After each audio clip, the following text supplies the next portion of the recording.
So, imagine this. Imagine this, AKAPADers. You're a world-renowned, not celebrated comic book artist whose creations and ideas and even energy transformed comic books. And you did it at a young age.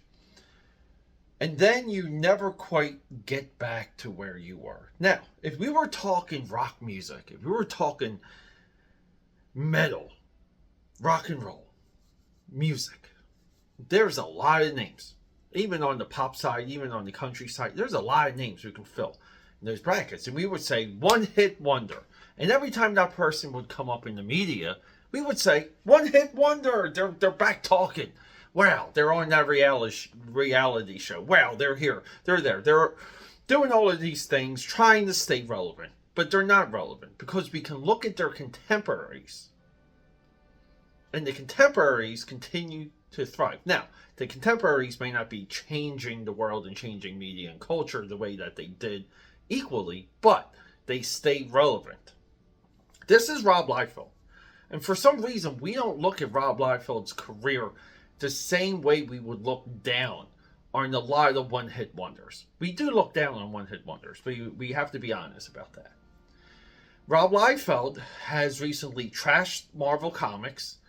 He is now trashing retailers, the very backbone of the comic book industry. The people who work endlessly, that struggle to make payroll. A lot of the individuals that are just flat out in need of a break. That's American comic book retailing.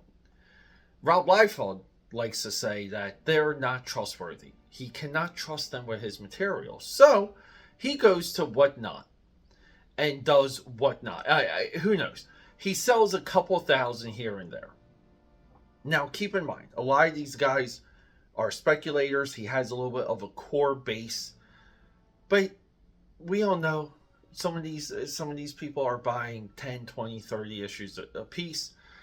So he's selling the new YOUNGBLOOD through Whatnot and pre-sales on eBay. He trusts the credibility of eBay versus winning back through goodwill the adulation of American comic book retailers. The amazing part of all of this is that Rob Liefeld thinks this doesn't make him look like a freaking fool. To further some of this YOUNGBLOOD conversation, we have a lot of 90ites. This channel, 90s comics.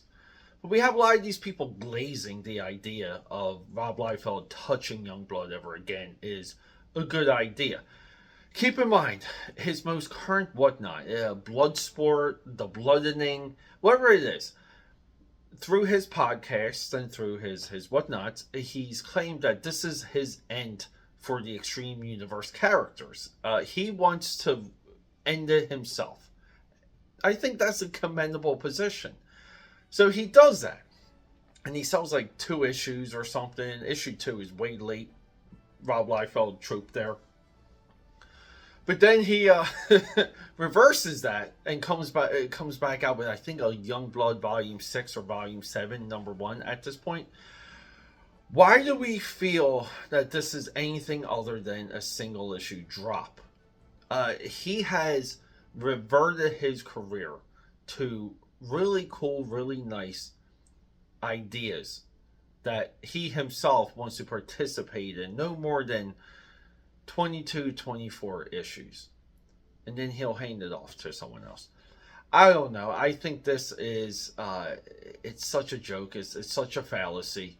I don't know how he can throw so many retailers under the bus. It's such a pathetic move.